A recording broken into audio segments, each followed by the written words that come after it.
The consumer is the strongest. We've seen it in years, and that's clear. They're out spending in full force. But many of these stocks has really taken it on the chin, and you can see even the outlook here, because almost half of these stocks have a short interest, over 15%. So there's the opportunity going into earnings season here. But I think there's a lot of concern around luxury, obviously because of China, because of tariffs, because of Daigou, which the government is cracking down on. You can no longer bring in things tax-free.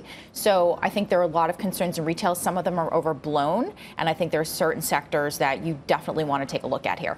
So of the subsectors, I note that you like footwear more than anything else. Is that right? Yes, the footwear looks the cleanest it has in a long time, particularly in Europe. And that's a big deal because for the likes of Nike and Adidas, you know, this is 20-30% of their business. So the promotions have cleared out. Even Foot Locker in Europe is looking healthy, and that's been a huge problem over the last 6 quarters. So I still top pick is Nike. You're still seeing Vans out in full force, which is VF Corp, VFC. So I still think there's some opportunity to pick up a few names there. In terms of the retailers themselves, clearly the Amazon threat has been large in recent years. Has that been shaken off, and which are the sort of main beneficiaries of the fight back from the traditional names? Yeah, so it's so interesting because last year and even the year before, it was kind of like Amazon owned everybody and everybody was going to lose. But in the last couple of years, Walmart and Target have been investing and fighting back.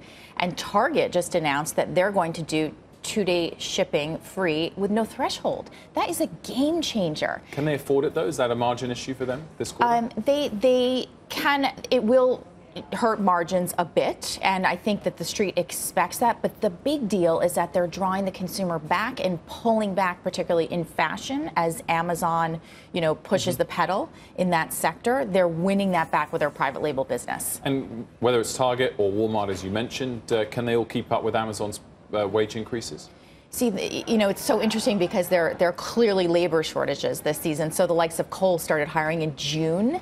But so far, you know, Target has said they're hiring 20% more this year, and they really haven't had too many problems. And they said they haven't really have any plans to kind of go up to the 15 or above level. And just to bring it back to L'Oreal that we heard from the CEO just moments ago, in that space, the beauty space, what's your top pick?